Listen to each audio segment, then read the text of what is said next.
I bet you thought you wouldn't see me again till next September. Hello and welcome to VEDS-ish, the post-VEDS after party that takes place in October and beyond. This is the show where we embrace imperfection, offer congratulations and explanations, and talk about all of the things that we would have done and might still do in VEDS to come. First order of business is to say congratulations to Jeffrey and to James, who successfully finished VEDS and uploaded 30 videos. Round of applause, round of applause. Congratulations also to Graham and Caleb, who are well on their way to uploading 30 videos. I have every confidence that both of them are going to accomplish that in the next few days. And finally, congratulations to Tessa, to Abby, and to myself for participating in VEDS once again, uploading a heck ton of videos, and whether or not we end up uploading 30 videos each, we still did a great job, and we also deserve congrats. I also want to say a big thank you to all of the VEDSies who said that they liked my videos, particularly the bread making videos seemed to be very popular, which I won't say it was surprising to me. I think it's actually incredibly on brand for me, but it was funny. I also promised you explanations, so by way of explaining what happened the last week of VEDS, I will say September was a very busy month for me career-wise. As some of y'all know, I work in communications. I left my nonprofit job back in February. I've been there 3.5 years. And since then, I've been in a wibbly-wobbly career decision-making period. I took some time off, like quite a substantial chunk of time off, and then found myself in a temporary role somewhere that I'm like really enjoying. But I was only scheduled to be there for 3 months, so I was still trying to figure out my future.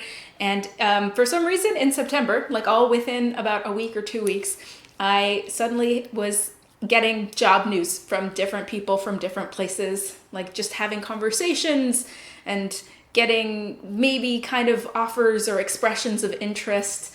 And it was a lot to navigate. You may recall me sitting in my car having big feelings. There were some job-related big feelings.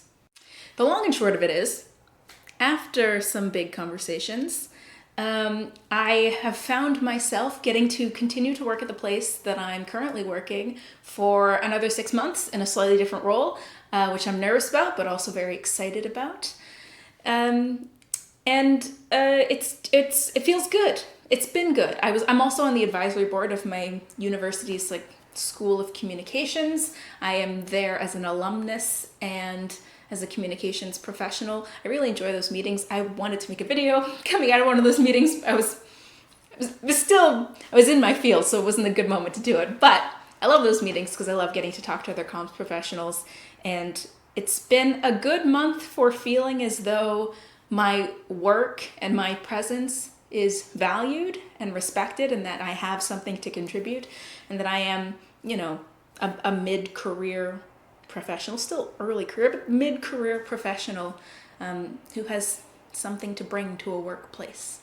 I'm going to be honest, I'm a person with a lot of anxiety. I'm a person that has wondered for a long time if I have anything meaningful to contribute, and I've been very insecure about my work, which is not reflected by people's responses to my work. It's like all of the feedback that I've gotten about my work has over the years been really positive, but I have struggled to feel like I was ever doing a good job at my job.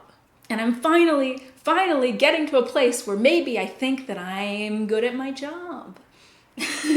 So that's pretty exciting. There's been other stuff happening this month. Brother has been going on his whole own job journey, and I've been hosting book club for my friends, and I've been trying to socialize and take care of my mental well-being, and things in the last couple weeks got a little much. And as I have learned from NaNoWriMo, it's like once you get behind on a 30-day challenge, it's really easy to keep slipping and keep getting further behind.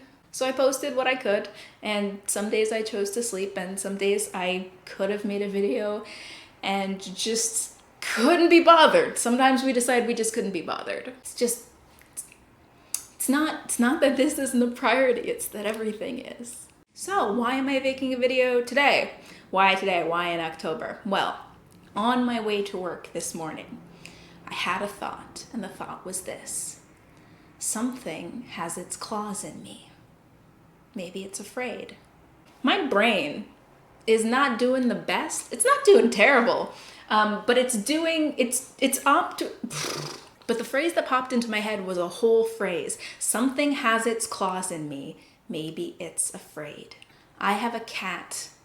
When a cat has its claws in you, it can be for a couple reasons. It might feel threatened or be angry, or it might be afraid. And I have to say, I'm wondering if maybe there's a little piece of me that is afraid because things have been going really, really well.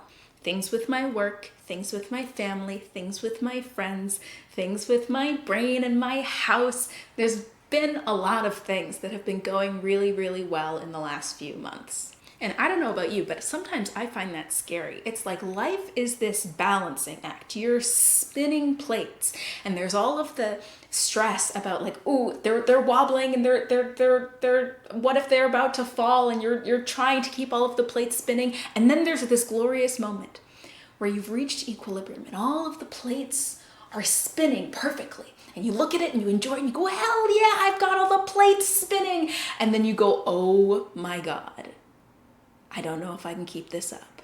And that thought might be the most dangerous thought of all, because it's like realizing that you're breathing. It's like you have been doing this thing and now it's like happening automatically. And if you start to think about it too much, if you overthink it, if you think about it at all, the system falls apart. So I think I feel a little bit scared maybe, and something has its claws in me, and I'm just trying to take care of myself. But it felt so weird to have VEDS end and to not like say goodbye or wrap up or anything. And I still haven't caught up on all my VEDSies videos, and I don't know if I'm gonna catch up. It's a lot. I'm the one that makes the playlist every year with everybody's videos, and it's like hundreds of videos, man. So, you get this. Welcome to VEDS-ish. This is the continuing adventures of VEDS 2023, where between now and the end of the year, maybe, I try to finish my last few videos. I think I uploaded 23 videos. This will be number 24. I have one more filmed. James challenged us to talk about something we collect. Filmed that video. That needs to be edited. And I have a couple other things that I'd like to talk about. Tessa challenged us to talk about books. I have books I want to talk about. And you guys, I really, really want to talk about Camelot. And by Camelot, I mean the musical Camelot. And I want to say in brief, my feeling is Camelot is an underrated musical, a brilliant musical that almost everybody has gotten wrong. For whatever reason, I have found one production of Camelot that I've fallen in love with that I think is brilliant, and everything that I've ever seen and learned about other productions, while they have their moments, I just don't think anybody's getting it right. Definitely not Aaron Sorkin and his rewrite recently for the recent revival. I haven't seen it. I shouldn't judge it, but it does sound like everything that I think people get wrong about Camelot. Sometimes we have ideas that don't fit within VEDS, and since I don't really make videos the whole rest of the year, usually VEDS it's like crunch time. It's like the moment that I want to get everything done, and instead of being a smart person and filming things ahead and prepping like I said I was going to do, and like my intro, my VEDS Day 1 video said I was going to do, I didn't do that, and I was winging it the whole month. So we're winging the ending, and we're creating this long denouement, VEDS-ish. Before I go, I just want to say to all of my fellow VEDSies, I am so proud of you. Everybody made great videos this month, whether you made 30 videos or not. So, James, Jeffrey, Tessa, Caleb, Abby, Graham, I love you, I love you, I love you. This was so fun. This was so fun. Let's do it again next year. So, to my friends and fellow VEDSies, I will see all of you, probably not tomorrow, but hopefully sometime soon. Bye.